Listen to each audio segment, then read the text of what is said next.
கட்டாய கல்வி சட்டத்தில் சென்னை உயர்நீதிமன்ற இறுதி தீர்ப்பை நடைமுறைப்படுத்த கோரி ஒருங்கிணைந்த பட்டதாரி ஆசிரியர்கள் உண்ணாவிரதம் மேற்கொண்டனர்.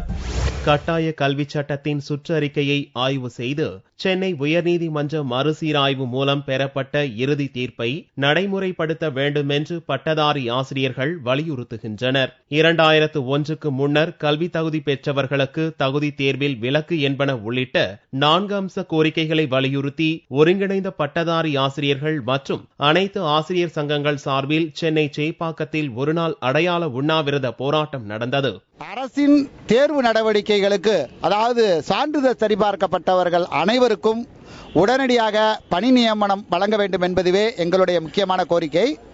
இந்த முக்கியமான கோரிக்கையை அரசின் கவனத்திற்கும் கொண்டு சென்றிருக்கிறோம், நீதிமன்ற கவனத்திற்கும் கொண்டு சென்றிருக்கிறோம். நீதிமன்றம் தன்னுடைய டிவிஷன் பெஞ்ச் மூலமாக உத்தரவையும் பிறப்பித்துள்ளது, இவர்களுக்கு வேலை வாய்ப்பை வழங்க வேண்டும் என்று. இதை நடைமுறைப்படுத்த வேண்டும் என்று அரசினுடைய கவனத்தை ஈர்க்கும் பொருட்டு மாநிலம் தழுவிய அளவிலே ஒரு உண்ணாவிரத போராட்டத்தை நடத்தி கொண்டிருக்கிறோம்.